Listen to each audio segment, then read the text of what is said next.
The Prime Minister is trying to drive hope and optimism about a second Labor term in government, but the Coalition says he's living in a parallel universe. Parliament's back in Canberra today as both sides look to try and build some momentum on the road to the election. My colleague Cam Redden live in the studio.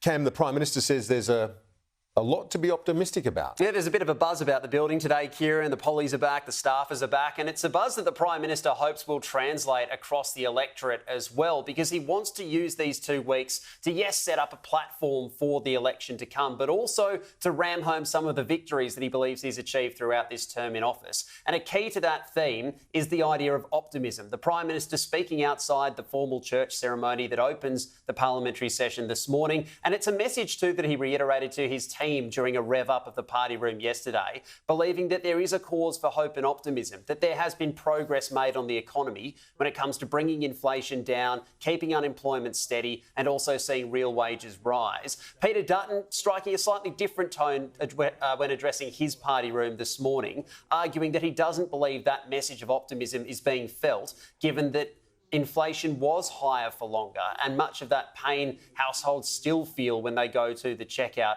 as well. But the Prime Minister looking to set the scene for these 2 weeks, the final full sitting period before the election will be due on May 17, arguing there's not only hope for optimism today, but he argues a second-term Labor government would be able to continue that trend. That's precisely what I have. Optimism for the year ahead, and optimism that we can create a better future for Australia if we seize the opportunities that are before us. We begin the parliamentary year with inflation falling, wages rising, and with unemployment low. I think we've all heard a message right across the country, and it's not the Prime Minister's message that this is a year of optimism and that people are sort of, very happy with where the government's at. Australians are watching their Prime Minister, knowing that he's out of his depth and knowing that he's not up to the task, particularly in relation to law and order and keeping our country safe. We're down to business in Parliament about an hour from now? About an hour from now. What can we expect in terms of policy, the policy focus in your view? There'll be a number of focuses here, Kieran. The Coalition really wants to target the summer of anti-Semitic attacks and incidents. It wants to target the Prime Minister and the Labor government's record when it comes to law and order and its response to those anti-Semitic incidents. The government today wants to really focus on one of the main policies put forward by the Coalition. This is the idea of having tax breaks for long lunches for small businesses to put some more money into cafes and restaurants and those sorts of things.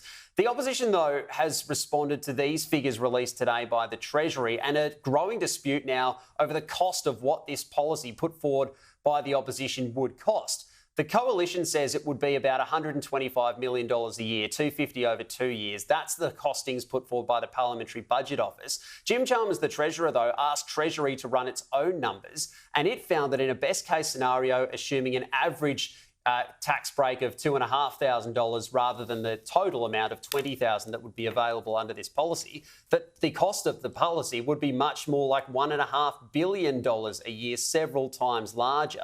The Treasurer argues that this would blow a significant hole in the budget if the Coalition was to roll it out. Taxpayers would be footing the bill. Now, we're for tax cuts for workers and responsible help for small business. The Coalition is for taxpayer-funded long lunches and entertainment for bosses. There's a difference there. The Shadow Treasurer Angus Taylor was furious about this on Sky News earlier this morning, accusing the Treasurer of using his department as essentially his own political tool. He's now said, Angus Taylor, that he will write to the head of the Treasury, Stephen Kennedy, and ask for a please explain about why it crunched the numbers on this proposal in the first place.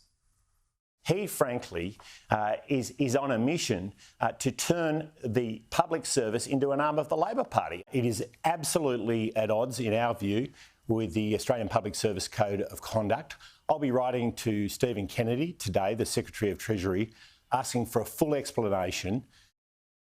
And in amongst all of that political debate today, Kieran, we are also going to see some debate in the Senate, most likely today, around the presidency of Donald Trump. We can show you this motion that's going to be put forward by the Greens. They want it dealt with as a matter of urgency, which describes the election of President Trump as a threat to Australia and the world, and that we must do everything we can to stop Trump-style politics coming to Australia. So the Greens putting that motion forward. They want it debated. When we resume in an hour, we will see.